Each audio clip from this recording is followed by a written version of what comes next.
Alors, le dédoubleur USB-A à double port à 480 mégabits par seconde. Premier test sur une prise USB-A 3.0. Faire un test de débit.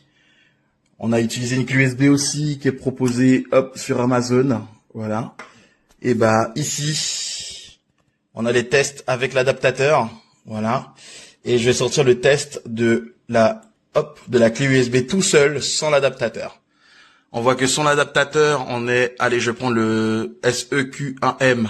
On est en lecture à 93,21 et en écriture à 80,23. On voit qu'ici, avec l'adaptateur qui est branché juste là sur la tour, sur la même prise, les deux tests ont été effectués. On voit qu'on est à 40,98 et on voit qu'on est à 36, ce qui quasiment nous réduit de plus de la moitié. Voilà, l'adaptateur, au fait, réduit les performances de vos prises USB, mais l'avantage, c'est que ça nous permet d'avoir un double port USB si c'est besoin. La qualité de fabrication est vraiment bonne. On est sur du nylon tressé. Ça permet d'avoir une meilleure robustesse sur le gainage du câble. Ici, on a l'élément qui fait la jonction entre les deux câbles qui me paraît vraiment assez costaud.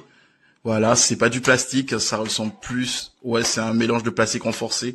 C'est plus costaud. Au niveau, du connecteur, il est plutôt costaud. Globalement, c'est un dédoubleur que je recommande vraiment à ceux qui ne regardent pas la vitesse, à ceux qui ont juste besoin d'avoir plus de prises USB sans pour autant acheter un hub. Voilà, qui ne veulent pas forcément d'un hub. Voilà, je vous recommande fortement de partir là-dessus.